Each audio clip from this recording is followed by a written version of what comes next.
Mr. Tallyman, tally me banana. Daylight come and me won't go home. Daylight come and me won't go home. Come, Mr. Tallyman, tally me banana. Daylight come and me won't go home. Daylight come and me won't go home. 6 and 7 and 8 and bunch.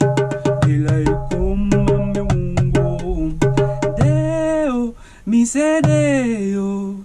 Daylight come and me won't go home. Day, me say day, me say day, me say day, yo. Daylight come and me won't go home. Daylight come and me won't go home. Hi everyone, welcome back. So I'm gonna be moving out of where I'm currently staying. I don't want to take the vaccine, not yet, and the people that live in the community I'm staying in, they said, well, if I don't take it, then I have to go. Even though they're the ones, you know, inviting people over that haven't had shots, and they're spitting on the ground, loogies, they're coughing, they're not wearing their masks, they're more likely to get me sick. What did you do with your body? These people are drinking soda, smoking God knows what, but they took a shot and all of a sudden they're healthy, you know? These people, they don't eat healthy, they eat all this nasty stuff that I don't eat, but all of a sudden you take the shot, oh, you're going to live longer, right? I'm going to let nature take its course, and that's my choice, okay? Wow. I'm standing up for my rights with my body, and I'm going to be homeless. I've been homeless before. I've traveled through different countries with a sleeping bag, a tarp, a guitar, and a skateboard. So I'm going to have to do that again. And the world's different. Times are different. The world out there is not the same as it was a few years ago. So it's going to be a whole new level of challenges. You know, when I was a kid, I would skateboard, taking the bus, taking the train, sleeping at friends' houses, sleeping in parks, sleeping on the ground. I actually enjoy traveling. I love it. So this next time, I'm a little older now. I understand that. I've learned a lot, though. I've learned how to take care of myself better when I'm out there. You know, I have the wipes, the deodorants, of course, the powder for the shoes. I know how to be hygienic. I like to stay clean, so I'm always washing my socks, my underwear. But now there's no bathrooms open. So this is going to be a whole new level of challenges, like I was saying. When my parents got divorced, my dad took everything, left us with nothing, so I know how it feels to get rid of all my stuff. I have to get rid of a few more things that I've been kind of taking with me little by little, but storing them is not as easy. Like I have samurai swords, skateboards, things that are valuable to me, you know, djembes. I can't take that all with me when I have to ride a bus or a train, because I'm looking for a job right now, so I'm on different sites applying for jobs, seasonal jobs, where they provide housing. And I have had some callbacks, so I'm just waiting right now. I'm in a waiting stage, but the landlord wants me to go, so I'm packing up, and I wanted to do this video before I left, and I'll do a video hopefully if I have the power, like literally, to charge my computer, because most places aren't allowing people to come inside anymore.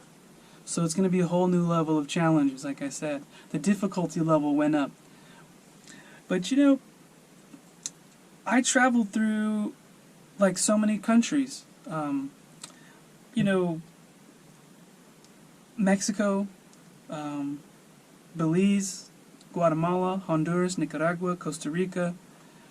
I have so many stories of, you know, going to temples. You know, I've been to Chichen Itza, I've been to Ekbalam, Quintana Roo, Xunantunich, I was in Palenque in Chiapas.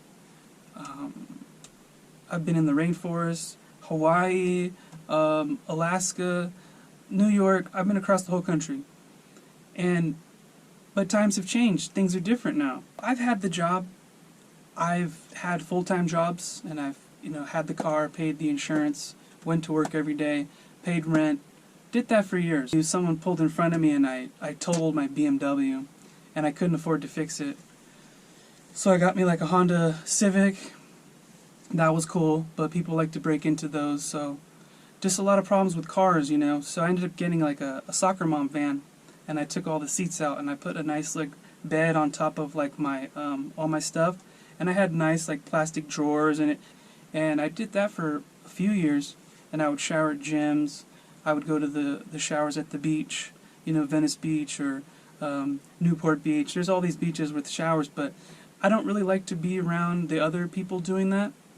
No offense. I personally try to stay away from most people because I don't want to be associated, and that's for various reasons such as mental illness, drug abuse, crime, all those things that are occurring around those areas. I try to stay clear of that. So I try to look the part, like I'm just gonna go in after surfing or swimming. So I try not to carry all my stuff. And so I've been very good at stealth camping and fitting in, And I didn't want to say these things on camera ever in the past because I didn't want to give out my info. But now the world's so different where those things don't apply anymore.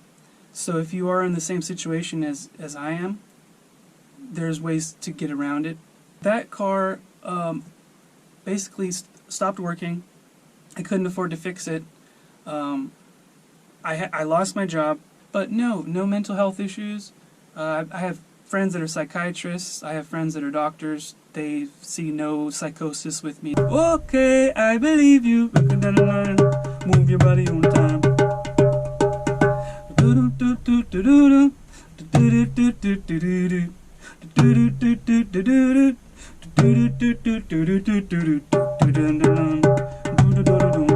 Okay, I believe you. Move your body on time. Hey. My friends work at psychiatric hospitals. They're doctors, and they told me that if anything, I just have like stress, post-traumatic stress from the past. And that's a whole nother story. I'm not getting into that today, but that's a whole nother story of like things I've been through traumatically. I've told a little bit about some stories that have happened to me, but there's so much more. I have family, I have sisters, brothers, mother, father, grandmas, grandpa, aunties, uncles, cousins.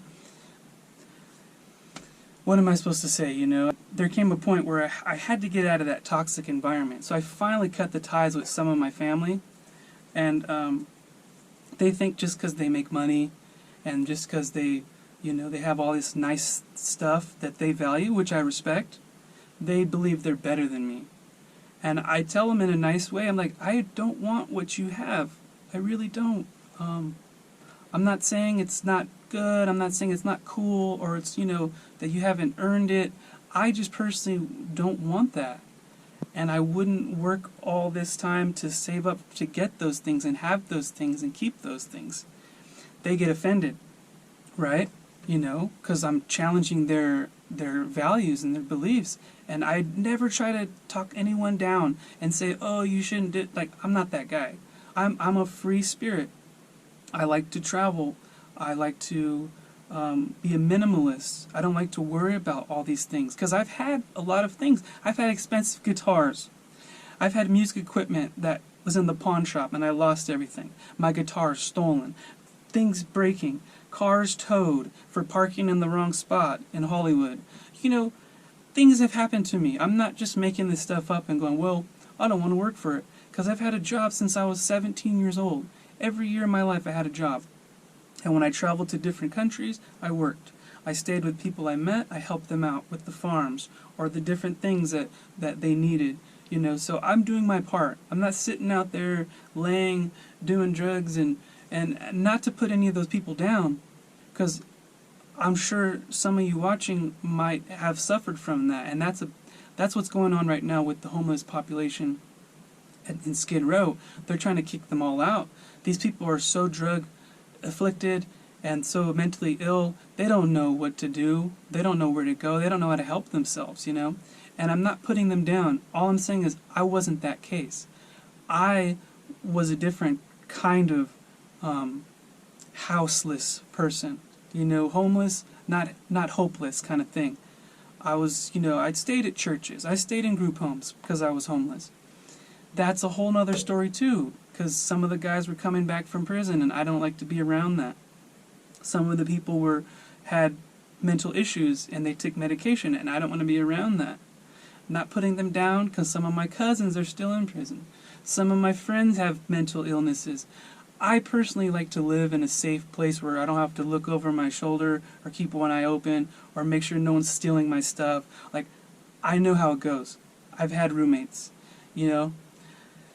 So long story short, I was recently doing work trade, right, where I'm at now. And so now I'm looking for a seasonal job, like I was saying, and with housing. So I've applied at all these different places and I'm just waiting for the call back. And in the meantime, I can survive for a couple weeks here and there. I don't want to do this long term because I have before. And I don't want to get caught up in that street element because times have changed. There's so many more people out there. It's oversaturated. All the places I would stay, now there's someone there ruining it. You know, burning the spot, as they call it. All the places I used to go and that was like a nice spot, someone's there right now. And there's needles and there's trash and it's just gross. And they don't cover their poop when they poop, you know. Like, people, come on, dig a hole, have a designated area, cover it up, you know. Or if you have to, if worst comes to worst, you know, you have to poop in a bag, wipe your butt with the wet wipes, you know, clean your hands, throw the bag away. Don't just poop all over the place, and these people have vomit everywhere. It's just disgusting. There's certain places I won't even step, you know, and I skateboard through the streets every day. I see this every day. I'm not being mean, I'm being honest. So, it's a bad time to be out in the street right now. One of the worst times that I can recall. And I've been to like Central American countries, and I've been to Mexican places, and I've been all over the country, you know, some of the worst places. But it's a whole different time now. And, you know, the thing with my family I don't understand is I understand that they've worked for what they have, and I don't want to feed off of them and be like, oh, I want to live with you. Like, I'm not that kind of guy. I'm just curious why they won't, because if I had a little brother, if I see him applying himself and trying his best, of course I'm going to help him out. But my family, for some reason, they have this thing against me. And they make a lot of money. They have extra houses, cabins, extra rooms. So it's been a thing like that with me and my family since I was pretty young. It's a whole nother story. A lot of verbal abuse, a lot of toxic energy from them. It's a whole nother story. So since I was young, I had a tent in the backyard when I was a kid. I didn't want to be in the house with the yelling and everyone, you know, so I would sleep outside in the backyard in a tent as a little kid. Like 7, 8, 9, 10, you know what I mean? I go skate with my friends, come back to my tent, chill. I didn't want to be around that negativity, you know, so this is nothing new from me. Wow. Isn't this something, you know, life is a trip. Life is a journey. Yep, definitely. I'm going to see how it goes out there, you know. I'm going to have my guitar with me.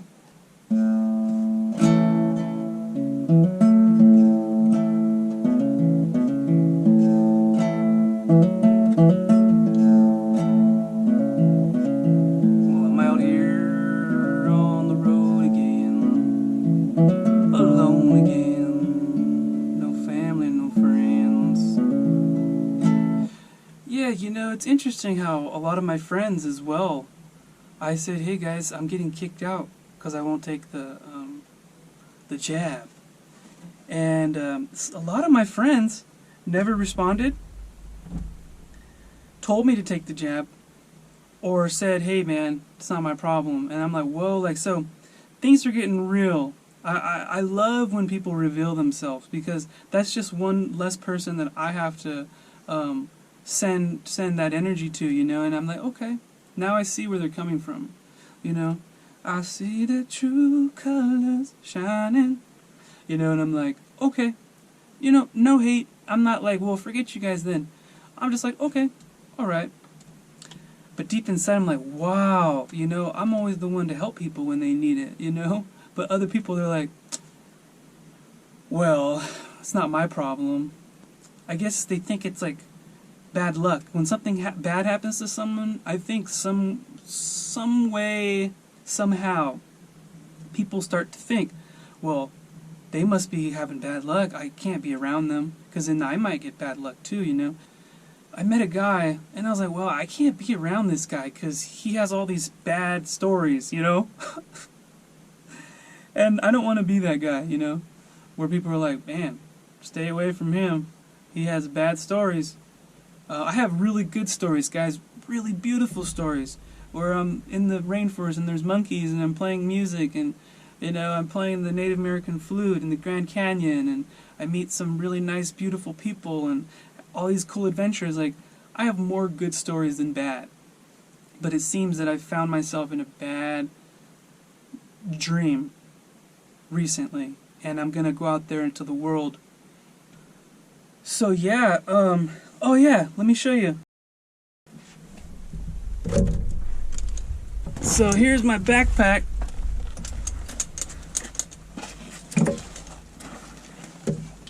And it's the, you know, I'm gonna stand out, I think, too much, so I'm gonna get a smaller backpack.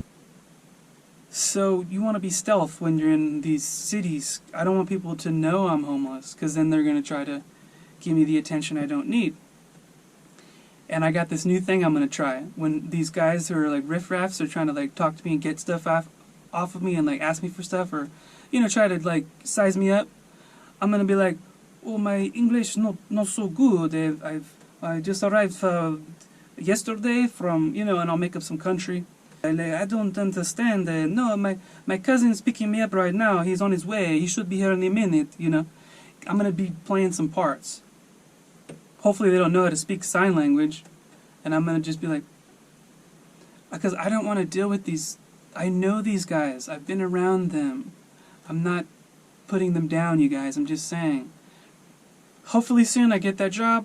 Hopefully soon I can get the housing with it. And I kind of want to get more stable, I guess is what I'm trying to say. I would like to have a nice career in a field that I'm good at, you know.